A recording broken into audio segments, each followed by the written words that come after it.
Hi there, my name is Memo, this is my channel, Houseplantygoodness, and essentially it's a place where I like to geek out about my big passion. You might be able to see some of it behind me, it's tropical houseplants. So I thought for today's video we'd do something a bit different. I know a few people might have done this already, but let's do where are these plants now? And a bit of a spoiler, none of these plants are still in my collection for different reasons. They're not all negative reasons, but I'll bring up pictures, most of them that I could get from my Instagram because my phone has got way too many pictures of plants. And if you're a bit of a plant geek like me, your phone is probably the same. But yeah, with these plants, they've been in my collection at some point.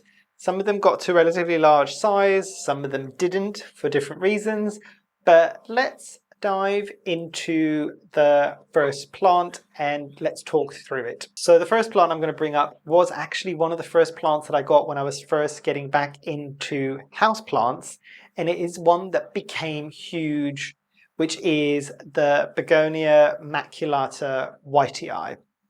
And this is a plant that you could probably find a lot of the times, these days at least, in plant stores. When I first found it, I had never seen anything like this before. It's not, most of these plants are not going to be rare plants, by the way. Some of them are going to be looking quite unusual, maybe not so unusual now. They were back then because they weren't the standard pothos or Monstera deliciosa that you saw in every plant store.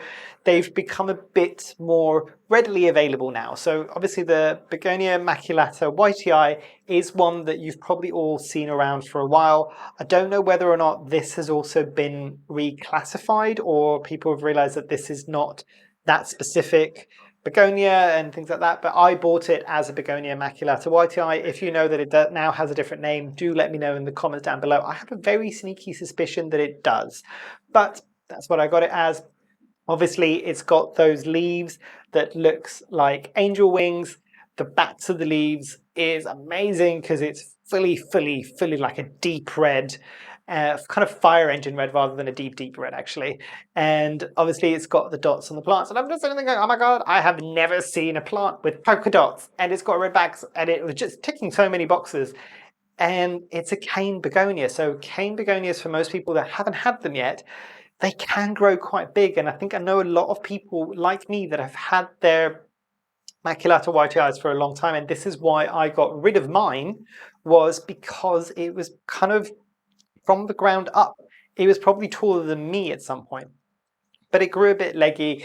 It's better if you kind of keep it a bit more compact and a bit more dense rather than it getting quite tall, but it can, that's why it's called the cane begonia. It can get quite tall. So the reason why this is no longer in my collection, and it's not in the great compost bin in the sky, this has been gifted to a friend who has since cut it and made it smaller, probably gifted some cuttings or propagates of their own to other people, but it was just getting too big for my collection. And it wasn't kind of, talking about the Marie Kondo thing, it wasn't sparking joy anymore for me, but still a very cool plant that I do think of very fondly. And it was a plant that I was kind of getting into again when I was getting into houseplants. Apologies if you can hear Duke whimpering in the background. He is currently not able to be in the space with me. I'm by myself in the house at the moment, and he is in his own little playpen, but you would think that I am murdering a puppy in this house until he kind of gets used to it. He can still see me,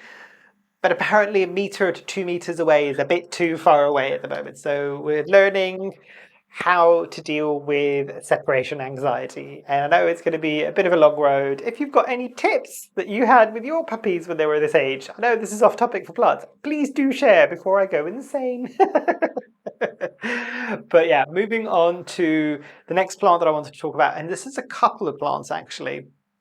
And the green version of this is still much more readily available than the variegated version. Now, I will give you my thoughts and opinions on both. And this is the string of pearls, string of beads, string of tears. I think mine was never quite round, the green form, so it might have been string of tears. And I'll obviously put the Latin name at the top there as well. This was, when I bought it, a Senecio, rowleanus, I think. That's the string of beads, a string of pearls. This is, if I'm not mistaken, now a curio. So it's moved over from the Senecio into the curios. I might be wrong. I'm pretty sure that's right at the moment. But yeah, the green version was a relatively simple plant for me. And I know this might have been a struggle for a lot of people, but generally for me, it wasn't a particularly difficult plant to own. The reason why this is no longer in my collection is, again, because I kind of got tired of caring for it and it really wasn't giving me very much. It wasn't growing very, very long. And if I had it, very show-stopping piece. And I know that, and this is not a humble brag or anything, I know that I did well in keeping it happy, not just bushy at the top, but properly like hanging down. It didn't have any root rot issues, and I had it for a good 2 or 3 years. So it was a good plant. I took multiple cuttings and propagated from it, did really, really well. But yeah, a great, great plant. It just wasn't for me anymore. I think I've moved away from a lot of my more succulent type plants, more heavily into the arrows, like a lot of people might do.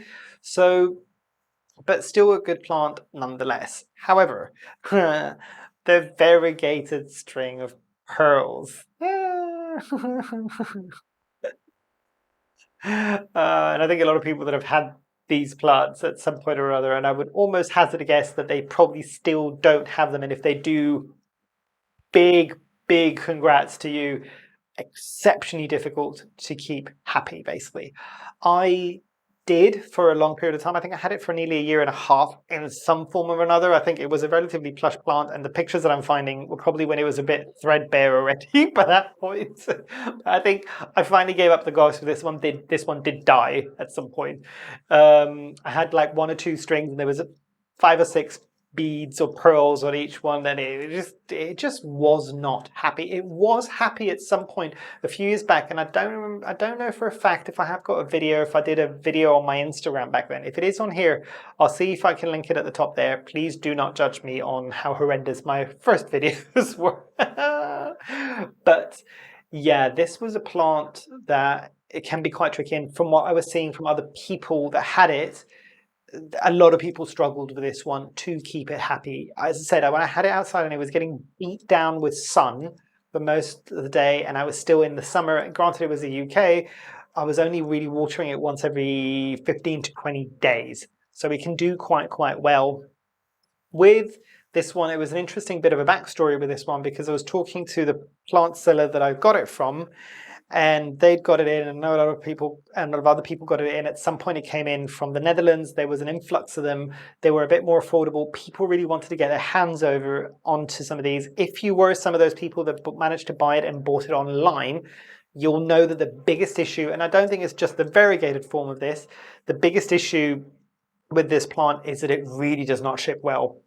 So it's a bit like the donkey tail, I think it is, where all the little beads can get knocked off just by it being in transport. So, I mean, be nice to the plant sellers. They do their best that they can in order to get these plants to you in a good condition. I was talking to this plant store owner, and I think they were possibly scarred for life, because I think they pretty much had to refund all of them. They did their best. They weren't trying to kind of give people a bum deal, essentially. So they did refund all of the plants, basically.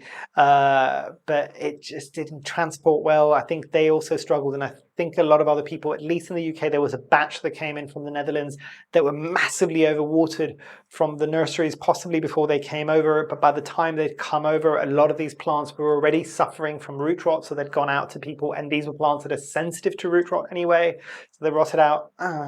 Just a whole bunch of drama. And the reality, and again, that's what I'm saying, this plant died. Am I sad that it died? No, it is way too much hassle. The plant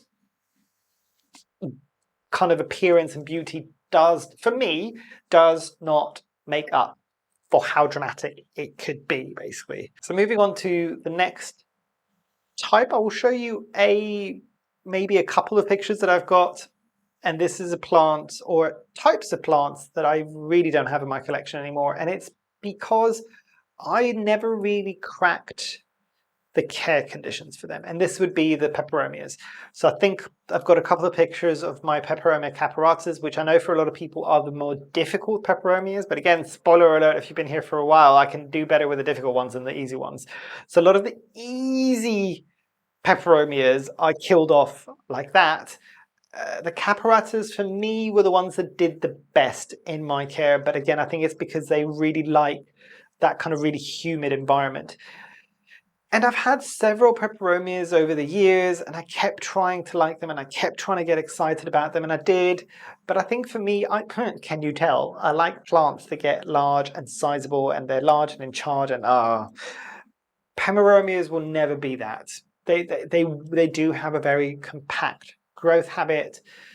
I found them exceptionally challenging for me. Either they would rot out, or they weren't too bad with pests. Either they would rot out, or that you'd underwater them for the smallest period of time, and then they just kind of wilt away to nothing. So I know for a lot of people this was meant to be an easy type of plant. A lot of the peperomias tend to be quite easy. I've possibly found them some of the most challenging house plants that I have had for a while. So there is that. But yeah, it's no longer in my collection because most of these plants really didn't spark joy. There is one or two that did survive, and see if I can put some pictures here. If not from my Instagram, it would be from my plant care app. So these might be earlier pictures to what the plant used to look like. And the people that have been here for a while would have maybe seen it somewhere in this area almost a year ago back in my videos. And that is the Peperomia pixie. And I had the Peperomia pixie and I had the Peperomia pixie lime, which is the more neon form of it. They have both. The Peperomia pixie got retired to the garden, and what that means that in the middle of the winter as well, it kind of died off basically in the garden. It had a heyday in the sun. It had a summer season outdoors. I just didn't bring it back in over the winter. So it retired to the garden. That one grew quite large. And I did love these plants. These two peperomias for me were probably two of my favorites because, and again, people that have been here for a while, I like plants that you can touch and feel, and they've got the pubescence and the kind of fuzziness. And I think I've done a video on the pubescence and I'll link it at the top there. But yeah, it was very, very cool plants, very tactile. The green form was much more kind of fuzzy than the lime form. The lime form has gone out this summer. It survived. I think that's the strongest word I can say for this summer because we also had a heat wave in the garden. Is it going to be coming back in this winter? No. So yeah, peperomias for me, I wouldn't even say it's a love-hate relationship. I just didn't gel with them. And I gave it a good try for a good long period of time, but it just wasn't for me, basically. And then we'll come into some more of the prayer plants. Did you expect them to be on this list? Yes, they are. So the first one would have been, again, one of the first plants that I got. And actually, I will say for me, this one surprised me because out of a lot of the Calatheas that I have had, this must have been one of the more hardy ones. And this was the Calathea zebrina. And for sure, it's not one that has the most amount of interesting markings. It's very similar, very tactile. Again, it had that fuzziness. People that have been here for a while, they're weird when it comes to these things. But it did have the same fuzziness, probably not to the same level, but as the Calathea worskowiskii. I have butchered that name. I will put it at the top somewhere. Because I know there was a lot of people that were looking for that plant. For me, it always looked a bit boring. Out of a lot of the Calatheas, I'm just like, this is a very plain looking Calathea. Yes, it's got the tactile thing, but the zebrina did the same thing, and it was a bit more of a showstopper. Now, I will say this was a plant that I lost, as in it died off. Was I sad when I lost it? Yes, I kind of was. I did really enjoy this, and I still have very fond memories of my Calathea zebrina. It was very early on in my plant care journey, so to speak, so I probably did a lot of mistakes. But for me, it was a relatively forgiving Calathea. Now, moving on to the next Calathea in this, which really wasn't forgiving in any way or form, was the Calathea rosea picta. That was a beautiful, probably one of the more ornate Calatheas that you can get on there, but I'm pretty sure this one died off within a couple of months of me owning it. And I did everything right based on the care instructions that I was finding online at that point. Would I, if I didn't have as many plants as I did now, would I consider getting some of these plants again and retrialing something like the Calatheas, knowing what I know now and being able to care for Calatheas in a way that it's better for them? So in an aroid soil mix, letting them pretty much almost fully dry out before I water them, and keeping them in something like a conservatory, which does really have the humidity that they're looking for. Yes, possibly. If I didn't have my collection, I might try that basically, because they are very interesting plants. But yeah, the rose you picked are beautiful, but like, wow. I think it was everything that could have possibly gone wrong with that plant did go wrong with it. It did have root rot, it did have spider bites, just everything. It just did not want to live. I tried my hardest with that one. It just wasn't having any of it. And moving on to some ficuses now as well. So the ficus that I'm going to show here, and why am I blocking on the name of this plant? I cannot remember. So it was a Ficus Everest, but I thought it was, when I tried to purchase it, I'm really struggling. I'll see if I can put the name of what I thought I was buying, because that's what I requested from the plant store when they finally came across this plant. And it wasn't quite what I ended up getting, because it was slightly different. This one had fuzzy leaves, which ironically enough, I didn't like with this plant. And the plant store kind of sent me a picture and it said, oh, it's a relatively large plant, thinking, okay, it's going to be a ficus, so it's going to be maybe my height. And I'm just like, great, quite like a ficus that's like large. And I was still testing my hand with ficuses, and Matthew from Plant Daddy podcast loves his ficuses. And I did try for Matthew's sake as well as mine to kind of really get into ficuses. I've got, and I'm not going to lie, I think literally the only ficuses I've got now, I'm looking at them, there is the ruby Ficus elastica, so the rubber plant. The ruby rubber plant is still doing well. That's probably about 4 or 5 years old now. And I did have a little one that I was going to put somewhere like in a terrarium, but it never really quite happened, and it's still growing. And that's the dark green form of the rubber plant as well, so the Ficus elastica. The only ficuses I think I have at the moment. I might have one tiny ficus that is in a little terrarium kind of mason jar thing, and I'll see if I can add a picture there. But yeah, this big ficus, I did not realize I was buying a mini forest, because I went to pick up this plant, and I mean, it wasn't a cheap plant because I knew it was going to be large, but I really, really wanted it, and I could never find it anywhere else in the UK. This other slight backstory on this, and it had me a bit raw. I bought it, I found it in a plant store online. I ordered it. I got no confirmation from them. I had to chase them, possibly one of the worst customer service situations that I've ever had from a plant store, and I wouldn't really poo-poo on anybody that easily either.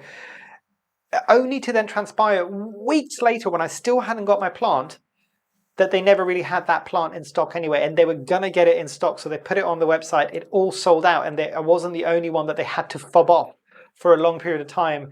And at some point they were just like, oh no, we can't find it anymore. Here's a refund. And I'm just like, that could have been avoided in the very beginning if you just said, look, here's a refund. Really sorry, we messed up.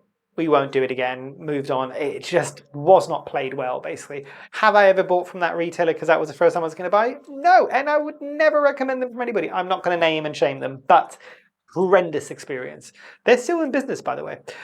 But yeah, this plant did came into my care, and it was one that I did try to kind of keep happy for a long period of time. This one also got decimated by mealybugs. I don't think it had a bit of too much of an issue with spider mites, which is usually a thing for me with most ficuses. And it was sitting next to my verrucosum, which also had the same issues. They both perished quite quickly. It's actually some of my earlier videos, I did not have this plant shelf here, and I had this massive plant that was a bit of a forest. Do not ask me how stressful it was moving that plant between one location to another, and I could barely get it through doors. I had to get like a big van to get it in. and only for it to kind of perish a few months later. Could I have kept it going for a while because I kept cutting it back and trying, because it kept hitting the roof of the conservatory, because it was pretty much at the roof of the conservatory and I brought it in. It was nothing wrong with the plant necessarily. I'm not the best person at caring, and I will put my hands up, I'm not the best person at caring for ficuses. They don't excite me enough to really want to make an effort with them either. I'm happy with my 2 Ficus elasticus, that's fine. And again, it shows how hardy they can be, because Ficus elasticus are used as kind of pavement plants. I don't know how else to describe it in Greece. So, you know, the big trees that you might get along the pavement, basically, that's what they have in Greece, and they're huge and they grow really happily in Greece. But yeah, this plant struggled the most. It didn't survive. The pot was really root bound. It was also one that I would never even consider repotting. It probably did need a repot and an up pot, but I'm just like, I cannot find a pot that's large enough without me having to spend nearly £150 to get a big enough pot to get this in. And I don't like this plant enough to be spending that kind of money. So possibly a bad purchase on my part, but it was fun whilst it lasted. Would I do it again? Probably not. And then the opposite problem for another ficus, and I'll probably wrap up with this one. I feel like I'm finishing on a negative note, and I had all the fun, good ones in the beginning. Apologies, I did want to end on a good note, and this was the Ficus Audrey, or the Benengalensis, I think. And I've seen pictures of this, and I know I've got quite a few followers from kind of Asia generally, and I know I've got a lot of followers from India specifically, and I think this is a plant that you would all grow outdoors, and I've seen some pictures, and it's a beautiful plant. And I know that other people potentially have struggled with the Ficus Audrey for a while. The picture that I'm showing you would have probably been the plant when I first got it, and I shared it on Instagram. 3 years later, it looked exactly the same. No growth. It just stagnated in time. It just, whatever I would do it, whatever conditions I would give it, whatever I would try to do to stimulate any form of growth. Now I'm just going to chill at this for the rest of my life. I don't think I've ever had another plant that has done that at all. Like, no movement. Maybe the lupinum. Actually, no, the lupinum at least decreased in size. It threw a hissy fit and it nearly died and all these things, but it just didn't do very much. It just did it at a glacial pace. The philodendron lupinum did it at a glacial pace. This didn't do anything. Like, nothing. At that point, I was kind of looking at it and just kind of go, I might have as well, for the same amount of money, because it wasn't a particularly cheap plant, even in a small form back then, because there was a lot of people that were trying to find it back then. I would have probably been better off getting a slightly more sizable Ficus plasticus, so basically an artificial fake plant, which would have stayed at the same size, but it would have been bushier. This was ridiculous. It was like a stick with a couple of leaves, and it remained a stick with a couple of leaves indefinitely. Can you tell that I didn't do well with ficuses? And I know, and I think this is something that's not talked about enough. If you know a certain genera of plants that you've tried, and a lot of them you just don't get on well with them, it is completely okay to go, I'm not doing this anymore. I know a lot of people that will stress themselves silly trying to keep anthuriums happy, and they know that everybody's into anthuriums, and I'm just like, and the question that I always have for them is it worth the stress if it doesn't mesh with your form of care? Because for a lot of us, taking care of plants, it is a mental health issue. It helps kind of calm us down and kind of zen us out when we're taking care of our plants. If this is causing you too much stress, why are you doing it? Stop with the anthuriums. Just let it go. Just let it go, and move on to the kind of genera that you can do quite well, and you can take the wins there. I mean, do what you want to do. I'm not going to hear and say do this and don't do that, but just take a step back and just kind of say, if I can't, this is what I've done with the ficuses and the peperomias. I'm just like, you know what? They're beautiful. And sometimes I might buy some of them because some of the cheaper, more kind of easily affordable and readily findable. That's not proper grammar or English in any way or form, but you know what I mean. Something that you can find easily in stores. I'll get it, and I'll kind of use it. It's the word. like an annual kind of a thing. So it's something that I'm expecting it to only survive a few months. I'll have it decoratively somewhere in the house, and it goes, it goes. It's not that expensive. I can always replace it if I wanted to.